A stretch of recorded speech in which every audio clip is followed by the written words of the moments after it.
कोई। हालेलुया। अपने हाथ को उठाएं सभी कलीसिया, सभी ब्रांचेस, सभी कलीसिया प्रभु का धन्यवाद करें। Thank you Jesus. प्रभु तेरा धन्यवाद करते हैं परमेश्वर। स्वर्ग की ओर अपने हाथों को उठाकर धन्यवाद यीशु, आज की पवित्र प्रेजेंस के लिए प्रभु तेरा धन्यवाद खुदाबंद। जितने भी कलीसिया आज हमारे बीच में है परमेश्वर, सच में जब तेरे सामर्थ्य जीवित वचन को सुनेंगे तो सच में अपने जीवन में उस उद्धार को पाएंगे परमेश्वर। हर एक मृतक चीज, हर एक मुर्दा चीज जो उनके जीवनों से मर चुकी परमेश्वर, आज जब ये तेरे वचन को सुनेंगे सच में वो मुर्दा चीजें, वो मुर्दा रिश्ते, वो मुर्दा अंग जी उठेंगे प्रभु यीशु मसीह के नाम में। हे परमेश्वर, तू हमारे जीवनों के हर हिस्से में छुटकारा देने वाला, चंगाई देने वाला, हर हिस्से में उद्धार देने वाला परमेश्वर है। आज जितने भी कलीसिया हैं हमारे साथ एक मन है, तेरा आत्मा छुएगा एक एक जन को प्रभु। तेरी सामर्थ्य एक एक जन की लाइफ में कार्य करेगी प्रभु यीशु मसीह के नाम में हम मांगते हैं। सो सभी कलीसिया प्रभु की प्रेजेंस में अपने स्थान पर बैठ जाए। मैं आप सबका स्वागत करती हूँ प्रभु की प्रेजेंस में सुबह की मीटिंग में। मेरा विश्वास है जिस तरह से आज चारों तरफ उजाला है, रोशनी दिख रही है सुबह की मीटिंग में, सेम उसी तरह से प्रभु का आत्मा, परमेश्वर का उजाला, प्रभु का प्रकाश आपके जीवनों में, आपके जीवन के हर एक हिस्से में प्रभु यीशु मसीह के नाम में चमकता रहेगा। उजाला रहेगा आपके अंधेर में ही, जो अंधेरा, जो डार्कनेस हो चुकी है लाइफ्स में, चाहे आपके शरीर में, चाहे रिश्तों में, चाहे आपके बिजनेस में, फाइनेंस में, किसी भी हिस्से में प्रभु उजाला करेगा प्रभु यीशु मसीह के नाम में। जब हम प्रभु के वचन में देखते हैं, यूहन्ना 5 अध्याय उसकी 25 में लिखा कि मैं तुमसे सच सच कहता हूं, वह समय आता है और अब है जिसमें मृतक परमेश्वर के पुत्र का शब्द सुनेंगे और जो सुनेंगे वे जी उठेंगे। प्रभु यीशु मसीह का वचन सामर्थी वचन, शक्तिशाली प्रबल वचन, जो हमारी आत्मा, प्राण, हमारे गांठ गांठ, गुदे गुदे को अलग अलग करके आर पार छेदता है। वह परमेश्वर का जीवित वचन कहता है, बाइबल कहती, प्रभु कहते, जब तुम्हारे जीवन में आएगा वे शब्द, वे वचन, तो तुम्हारी जो मुर्दा शरीर, या मुर्दा अंग, या मुर्दा रिश्ते, या मुर्दा फाइनेंस, कुछ भी है, प्रभु कहते वो जी उठेंगे।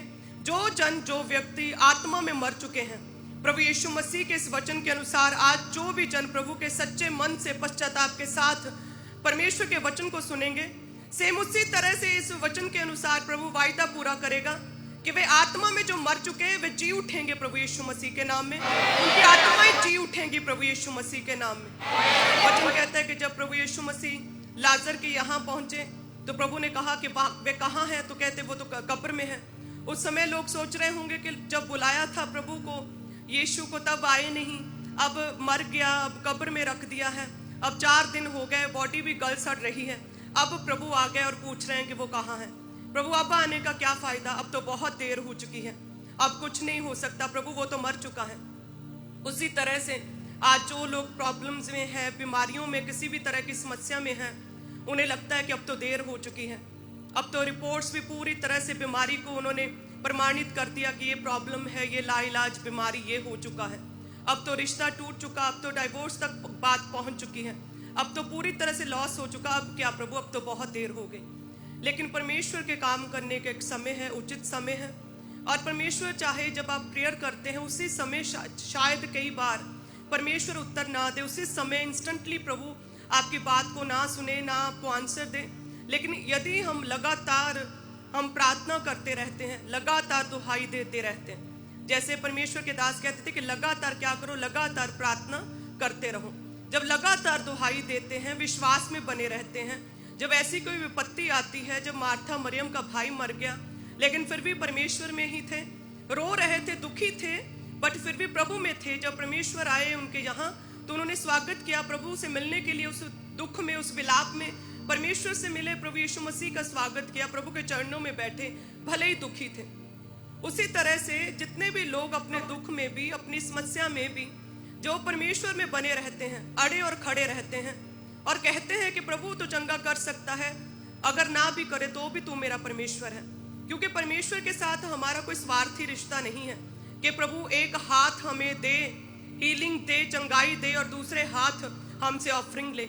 हमारा परमेश्वर इस तरह से तो बिल्कुल नहीं है, और हमारा प्रेम भी स्वार्थी प्रेम नहीं है। जिस तरह से परमेश्वर प्रभु यीशु मसीह ने दाम देकर हमें मोल लिया, हमारे अपराधों के लिए घायल किया गया, हमारे अधर्म के कामों के कारण कुचला गया, ताकि उसके कोड़े खाने से हम चंगे हो जाएं। तो उसने भी तो निस्वार्थ प्रेम किया। सो जिस तरह से यदि कोई प्रॉब्लम भी है, उस प्रॉब्लम में भी अगर हम प्रभु में बने रहें और अपने पास्टर को या किसी भी व्यक्ति को जो आपके परिवार में प्रभु में है उसे तंग ना करे कि ऐसा क्यों हुआ, वैसा क्यों हो गया, हम इतने साल प्रभु में हो गए, हमारे साथ तो कुछ हुआ ही नहीं। देखिए, जब आप प्रभु में आते हैं और जो जो लोग अपने पापों की क्षमा के लिए प्रभु यीशु मसीह के नाम में बपतिस्मा लेते हैं, वे अनंत काल का जीवन जो स्वर्गीय राज्य के अधिकारी होते हैं। जो व्यक्ति बपतिस्मा लेता, प्रभु यीशु मसीह को अपना उद्धारकर्ता ग्रहण करता, वो परमेश्वर प्रभु यीशु मसीह की संतान, उसके बेटे और बेटियां कहलाते हैं। स्वर्ग राज्य उनके लिए खुल जाता है, अनंत काल के लिए परमेश्वर उन्हें अपना वारिस बनाता है। लेकिन इस धरती पर रहते हुए जब तक हम अपने पापों को छोड़कर, अपने गुनाहों को छोड़कर, गलत आदतों को छोड़कर लगातार निरंतर प्रेयर नहीं करेंगे, तब तक वो प्रॉब्लम्स, वो समस्याएं हमारे जीवन से जाएंगी नहीं। बैप्टिज्म लिया, प्रभु को उद्धारकर्ता ग्रहण किया, तो यस, प्रभु ने स्वर्ग राज्य खोल दिया आपके लिए। इस जीवन में कोई प्रॉब्लम है तो उसके लिए मन फिराना पड़ेगा, हृदय को परिवर्तित करना पड़ेगा, उन गुनाहों को, उन व्यभिचार को, उन अडल्ट्री को छोड़ना पड़ेगा। बाइबल में जो लोग वैश्याएं थी, उन्होंने भी मन फिराया और परमेश्वर ने उनके जीवन में कार्य किया। ये मरियम जो थी, ये भी तो दुष्ट आत्माएं सताती थी, वैश्या थी, प्रभु ने इनके जीवन में भी कार्य किया। इनका भाई मर गया था, लोगों के हिसाब से बहुत देर हो चुकी थी, लेकिन परमेश्वर ने भी जब उसे कहा कि हे लाजर निकल आ, तो वो उसी समय बाहर आया। कफन से कहते हाथ पांव पूरी तरह से बंधे हुए थे, ऐसे ही निकल आया। तो उसी तरह से परमेश्वर आपकी प्रॉब्लम्स, बीमारियों में से आपको निकालने की सामर्थ्य रखता है। लेकिन अपने आप को जांचें कि क्या आपने जब प्रभु यीशु मसीह को अपना उद्धारकर्ता ग्रहण किया, तो उसके बाद क्या आप प्रभु में ही हैं? क्या आप पूरी तरह से स्थिर बने हुए हैं? क्या आप परमेश्वर की आज्ञाओं को मानते हैं? यदि आप प्रभु की आज्ञाओं को मानते हैं, निरंतर प्रेयर करते हैं, पाप को छोड़ दिया है, लगातार हर रोज बहुतायत के साथ, हर रोज ज्यादा बाइबल रीड करते हैं, वचन को आत्मा में ग्रहण करते हैं, यदि उपवास रखते, हफ्ते में 2 रोजे रखते हैं, तब परमेश्वर आपके जीवन में उन आज्ञाओं को, उन प्रतिज्ञाओं को, उन वायदों को परमेश्वर पूरा करता है। हालेलुया। लोग पूछते हैं हम 30 साल से प्रभु में हैं, हमारे जीवन में ऐसा क्यों हुआ? आप जो 30 साल में प्रभु में, आपने जो बपतिस्मा 30 साल पहले लिया, तब आपके लिए स्वर्ग खुल गया, आप उसके बेटे और बेटियां हैं, इतना है बस। बट अगर चाहते हैं इस जीवन में प्रभु हमारी लाइफ में बड़े काम करे, तो अपनी लाइफ को सेट करना पड़ेगा फिर। हालेलुया। फिजिकली जिम जाते हैं, एक्सरसाइज करते हैं, अपने आप को फिट करते हैं, फिजिकल एक्सरसाइज करते हैं ना, सेम उसी तरह से आत्मा में एक्सरसाइज करनी पड़ेगी, प्रार्थनाओं के साथ, रोजों के साथ, प्रभु के वचन के साथ, डेली प्रभु के साथ जुड़ना होगा, अपनी चीजों को निकालना होगा अपनी लाइफ से। इस तरह से फिर परमेश्वर बपतिस्मा लेने के बाद आपके जीवन में बड़ी गवाहियों को, बड़े मिरेकल्स को आपकी लाइफ में भेजेगा। हालेलुया। प्रभु सब समस्याओं का हल करने की क्षमता रखता है, और प्रभु कहते हैं कि मैं ऐसा कोई भी काम तुम्हें नहीं कहूंगा जो कि तुम्हारी सामर्थ्य से, तुम्हारी काबिलियत, तुम्हारी योग्यता से परे हो। प्रेयर करने के लिए कह रहा है। प्रेयर कितनी मुश्किल है, जस्ट बैठना है, जैसे भी हो, नहाए नहीं हो कोई प्रॉब्लम नहीं, पीरियड्स, मासिक धर्म आए कोई प्रॉब्लम नहीं, बैठना है और प्रेयर करनी है। अनपढ़, अयोग्य कोई भी जन प्रभु की प्रेजेंस में बैठना है बस, और वो भी नहीं होता। काउंसलिंग में लोग कहते हैं हमसे प्रेयर नहीं होती, हम बहुत बिजी रहते हैं, हमारा मन नहीं करता, हमारा ध्यान नहीं लगता, प्रार्थना करते दबाव पड़ते। कौन सा बड़ा काम परमेश्वर ने बोल दिया? डॉक्टर्स जब लाखों रुपए आपसे लेते हैं, आपके ऑपरेशन से चीर फाड़ करते हैं, कड़वी दवाइयां देते हैं, मेडिकल ट्रीटमेंट्स आप करवाते हैं, वो आपसे कठिन कठिन काम हो जाते हैं। और जो हमारा सबसे बड़ा स्वर्गीय चिकित्सक हमारा प्रभु यीशु मसीह यहोवा राफा है, वो आपसे कोई बड़ा कठिन काम नहीं कह रहा, इजी काम कह रहा, प्रार्थना करो, और वो नहीं हो रही, और फिर हम कहते हैं हमें ये प्रॉब्लम है। हालेलुया। प्रभु कहता मैं ऐसी कोई भी चीज, ऐसी कोई भी बात, ऐसी किसी भी परीक्षा में तुम्हें पढ़ने नहीं दूंगा जो तुम्हारी सामर्थ्य से, तुम्हारी योग्यता से, तुम्हारे सहने से परे हो। सो आज से वायदा करे परमेश्वर से कि रोज प्रेयर करूंगा। कितना कठिन काम है प्रार्थना करना, और जो आपसे हो नहीं रही। हालेलुया। आज कितने जन वायदा करते हैं हर रोज प्रेयर करने का? कोई कठिन काम नहीं। लाखों रुपया हम दे सकते हैं अपनी बीमारियों के लिए, कोर्ट केसेस में लाखों रुपया वकीलों को दे सकते हैं, विलाप कर सकते हैं, शोक कर सकते हैं, रो सकते हैं, दुखी रह सकते हैं, डिप्रेस रह सकते हैं, दवाइयाँ खा सकते हैं, अपने शरीर का चीर फाड़ करवा सकते हैं और प्रार्थना नहीं कर सकते। आज वायदा करें प्रभु, हर रोज प्रेयर करेंगे, निरंतर प्रेयर करेंगे, लगातार प्रेयर करेंगे, बिना रुके प्रेयर करेंगे, एक दिन भी मिस नहीं करेंगे प्रभु, लगातार तेरी दुहाई देंगे। जब आप प्रार्थना ही करेंगे तब आप देखेंगे कि परमेश्वर का ये वचन आपके जीवनों में पूरा होगा कि जितने भी मृतक हैं, जब वह परमेश्वर के शब्द को, उसके वचन को सुनेंगे तो वे जी उठेंगे। आपके जीवनों मुर्दा रिश्तों को, मुर्दा फाइनेंस को प्रभु जी उठाएगा। बड़ा मिरेकल परमेश्वर करने की सामर्थ्य रखता है, लेकिन परमेश्वर अपने वचन के साथ बंधा हुआ है। परमेश्वर क्या है? अपने वचन के साथ बंधा हुआ है। जो मेरी दुहाई देते हैं उनकी मैं प्रार्थनाओं का उत्तर देता हूं, उनकी मैं सुनता हूं। जो मुझसे प्रीति रखते हैं उनके लिए मैं कार्य करता हूं। जो मेरी आज्ञाओं को मानते हैं उनके जीवन में मैं बड़े कार्य करता हूं। जो विश्वास में खड़े रहते हैं वो मेरी महिमा को देखते हैं। तो आज से प्रेयर करेंगे। हालेलुया। यदि महिमा चाहिए, यदि ग्लोरी, यदि टेस्टमनी चाहिए, यदि इस जीवन में दुख से दूर करके अपने आप को सुखी जीवन, एक अच्छी गवाही चाहिए, तो आज से प्रेयर करेंगे। हालेलुया। अपनी समस्याओं के लिए हम हर जगह भागते हैं, अपने पड़ोसी से बात करते, रिश्तेदारों से बात करते, फ्रेंड से बात करते, ये हो गया, वो हो गया, हमारे घर में ये डिस्प्यूट चल रहा है, मेरी सास ऐसा करती है, मेरा पति नशे करता है। सब कुछ आप खोल के बताते हैं, लेकिन वो आपका हल नहीं कर सकते। जो परमेश्वर प्रभु यीशु मसीह आपका हल कर सकता है, उसके सामने अपने लड़ाई झगड़े, अपने डिस्प्यूट, आपका हस्बैंड जो नशे करता है, आपकी पत्नी जो प्रभु में नहीं, आपकी सास जो आपके साथ सही व्यवहार नहीं करती, आपकी बहू जो आपके साथ एक मन नहीं, प्रभु के सामने रखें, जो हल करेगा। और वो कैसे रखेंगे? प्रभु के आगे प्रार्थना में रखेंगे। और बहुत इजी टास्क है प्रेयर करना। प्रभु आपको पहाड़ों पर चढ़ने के लिए नहीं बोल रहा कि बहुत कठिन है जी, मुझे ट्रैकिंग नहीं आती, मैं नहीं चढ़ सकता, है ना। प्रभु आपको अपने परिवार को छोड़कर जंगलों में जाने के लिए नहीं कहता है। अपने घर में अपने ही कामकाज, अपने बच्चों को पालो, संभालो। आज प्रभु आपको तप करने के लिए, जमीन में गाड़ने के लिए अपने आप को नहीं कहता है। इजी टास्क है प्रार्थना करना। आज से जिनका मन नहीं करता, जो प्रार्थना में मन नहीं लगता, तो भी क्या करेंगे? ऊंची आवाज में बोले, प्रार्थना करेंगे। ऊंची आवाज में बोले कि लगातार प्रार्थना करेंगे, निरंतर प्रेयर करेंगे, कंटिन्यू प्रेयर करेंगे, लगातार प्रार्थना करते रहेंगे। आमीन।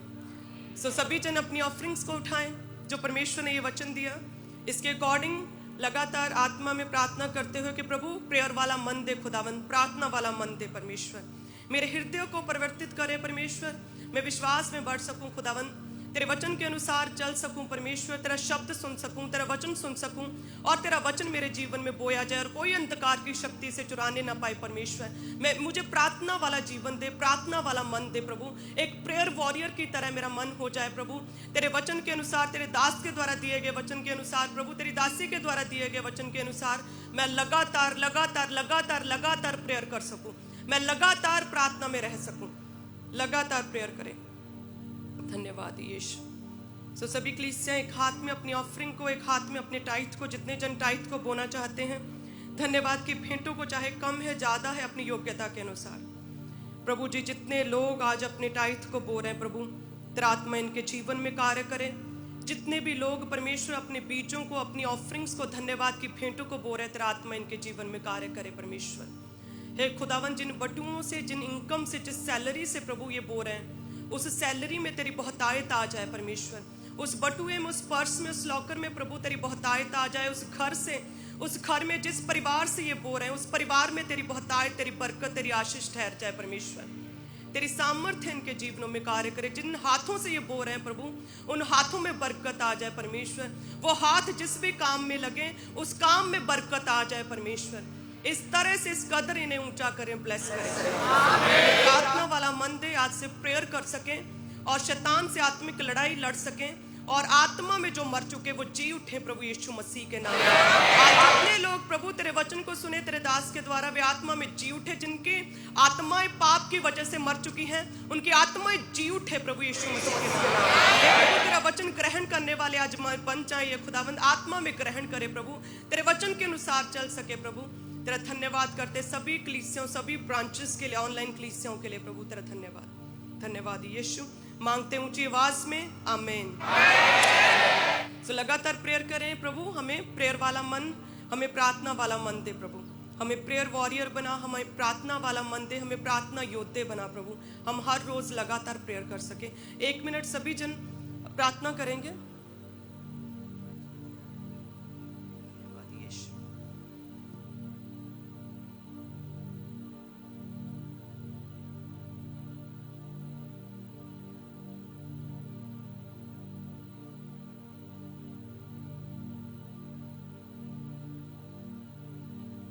प्रभु यीशु मसीह के सामर्थी नाम में मांगते हैं। वॉलंटियर्स आपके पास आ रहे हैं, अपनी ऑफरिंग को, अपने टाइथ, अपने सीड को अपने हाथों में निकाल लें और जो नीले रंग की बाल्टी है उसमें अपनी ऑफरिंग को, अपने भेंटों को आपने डालते जाना है। और जो लाल रंग की बाल्टी है उसमें आपने अपने टाइथ को, कमाई के 10वें हिस्से को, दशमांश को डालते जाना है। और जो सफ़ेद रंग की बाल्टी है चर्च भवन के लिए जो रेगुलर अपने सीड को आप डालते हैं उन बकेट्स में डालते जाएं। सभी अपने अपने स्थान के ऊपर ही बैठे रहे। वॉलंटियर्स खुद आपके बीच में आ रहे हैं, अपनी ऑफरिंग, अपने टाइथ को उन बकेट्स में, बाल्टी में डालते जाएं। और जो लोग अपने बड़े सीड को बोना चाहते हैं आज अपने दिल को खोलें और स्पेशल सीड के साथ आगे आएं। पुलपिट के राइट हैंड साइड टेबल्स लगे हैं, टीम्स आगे मौजूद हैं, तो आगे आकर अपने स्पेशल बीज को आज बोएं परमेश्वर के कामों के लिए। इवेंजलिज्म पार्टनरशिप का हिस्सा बने, सुसमाचार के कामों के लिए अपने स्पेशल सीड को बोएं। पुलपिट के राइट हैंड साइड आपके लिए टेबल्स लगे हैं, टीम्स आगे मौजूद हैं, तो आगे आकर अपने स्पेशल सीड को परमेश्वर के कामों के लिए जमा करवाते जाएं। सेम इसी रीति से चर्च ब्रांचेस में भी आज अपने दिल को खोलें और अपने बेस्ट बीज को आज बोएं परमेश्वर के कामों के लिए। और बाकी सब अपने अपने स्थान के ऊपर ही इंतजार करें। वॉलंटियर्स आपके पास आ रहे हैं तो आप अपनी ऑफरिंग को, अपने टाइथ को, अपने सीड को उन बकेट्स में, उन बाल्टी में डालते जाएं। और जो लोग अपने स्पेशल सीड को बोना चाहते हैं, पुलपिट के राइट हैंड साइड टेबल्स लगे हैं, तो आगे आकर अपने स्पेशल सीड को परमेश्वर के कामों के लिए आगे आकर जमा करवाते जाना है। अपने इवेंजलिज्म पार्टनरशिप का जब आप हिस्सा बनते हैं, सुसमाचार के कामों के लिए जब आप बोते हैं, तो आपके बोए जाने के द्वारा बहुत सारे चर्च के काम होते हैं, सुसमाचार के काम, चैरिटी के काम, चर्च भवन बन रहा है और भी बहुत सारे काम हैं। तो अपने स्पेशल बीजों के साथ आगे आएं, अपने बीज को, अपने दिल को खोल के बोएं परमेश्वर के कामों के लिए। जिनके पास वॉलंटियर्स नहीं पहुंचे, केवल वो लोग अपने एक हाथ को हिलाते जाएंगे ताकि वॉलंटियर्स आपके हाथों को देख के आप तक पहुंच सकें। और जो लोग बैठे हुए हैं सिर्फ अपने एक हाथ को आपने हिलाते जाना है। आप ऑनलाइन मीडियम के जरिए भी अपनी ऑफरिंग को भेज सकते हैं, जैसे कि मोबाइल एप्लीकेशन, उनके QR कोड्स को स्कैन करें तो ऑनलाइन तरीके से आप अपनी ऑफरिंग को, अपने सीड को आप चर्च में भेज सकते हैं। जीपे, गूगल पे, उस QR कोड को स्कैन करें और बैंक्स के QR कोड्स हैं उनको भी स्कैन करके आप ऑनलाइन तरीके से अपनी ऑफरिंग को चर्च में आप भेज सकते हैं। मोबाइल एप्लीकेशंस का जो इस्तेमाल करते हैं, UPI एप्लीकेशंस का, तो आप इन QR कोड्स को स्कैन करके ऑनलाइन तरीके से अपनी ऑफरिंग को, अपने सीड को, अपने टाइथ को परमेश्वर के कामों के लिए लगातार भेजते जाएं। और जो लोग बैंक अकाउंट्स के जरिए अपनी ऑफरिंग को, अपने बीजों को भेजना चाहते हैं, तो बैंक अकाउंट्स की डिटेल आप नोट कर सकते हैं अपने स्क्रीन के ऊपर से। आप RTGS करके, नेफ्ट करके, IMPS के जरिए अपनी ऑफरिंग, अपने सीड को आपने लगातार चर्च में भेजते जाना है। बैंक अकाउंट्स की डिटेल को आप नोट कर लें। जो लोग फॉरेन से, विदेश से आप मीटिंग को अटेंड करें, आप भी लगातार परमेश्वर के कामों के लिए अपनी ऑफरिंग को भेजते जाएं। 3 कॉन्टैक्ट नंबर जो आपकी टीवी स्क्रीन के ऊपर हैं, इन नंबर्स के ऊपर कॉल करके या व्हाट्सएप करके आप इन्फॉर्मेशन को ले सकते हैं कि कैसे आपने फॉरेन से, विदेश से अपनी ऑफरिंग को भेजना है। तो टीम आपको गाइड करेगी, आपको बताया जाएगा कि कैसे आपने अपनी ऑफरिंग, अपने सीड्स को आपने भेजना है। तो आप इन नंबर्स के ऊपर कॉल करके, व्हाट्सएप करके इन्फॉर्मेशन को ले सकते हैं। जिनके पास वॉलंटियर्स नहीं पहुंचे हैं, आपके हाथों में ऑफरिंग टाइथ है, तो जस्ट अपने एक हाथ को ऊंचा करके हिलाते जाएं ताकि वॉलंटियर्स आपके हाथों को देख के ऑफरिंग टाइथ कलेक्ट करने के लिए आप तक पहुंच सकें। और स्पेशल सीड को बोने के लिए जरूर आगे आएं। पुलपिट के राइट हैंड साइड जो टेबल्स लगे हुए हैं स्पेशल सीड को बोने के लिए, तो आगे आकर अपने बीज को जमा करवाते जाएं। सुसमाचार के कामों के लिए, परमेश्वर के कामों के लिए, चैरिटी के लिए, चर्च भवन के लिए, तो आपने लगातार अपने बेस्ट सीड जो है आगे आकर बोते जाना है। आप संडे, थर्सडे के अलावा भी किसी भी दिन, किसी भी समय चर्च ऑफिस में आके अपनी ऑफरिंग को, अपने बीजों को परमेश्वर के कामों के लिए बो सकते हैं।